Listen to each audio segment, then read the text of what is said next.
So here we have the timber aluminium composite HF410 window from Internorm. This is a passive house certified system, 85mm front to back dimension, and it's a tilt and turn window, which is what we specialize in. We're showing here the studio range. Internorm, of course, has 4 different design styles, which allow us to have the same window and the same level of performance, but crucially, we can change the outside aesthetic of the window itself to be more in keeping with the overall design of the architecture that the window's going into. As I mentioned, this is a tilt and turn window, which means that the window will turn like a door for emergency access, egress, those sorts of things, but it will also tilt for purge ventilation.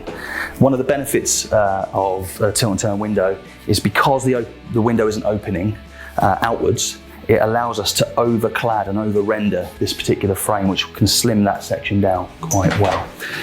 Also, another benefit of tilt and turn windows is that we can go to larger sizes. The window itself comes with hardware built all the way around the window, so of course it's very secure, and of course our windows have full secured by design certification in the UK.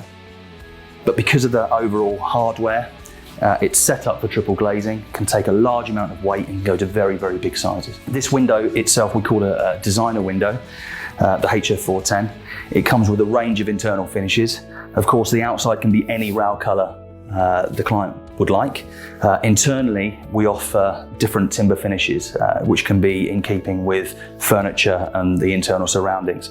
So our standard is a spruce finish, which is a softwood option, but then we have other options including larch, ash, oak and walnut internally.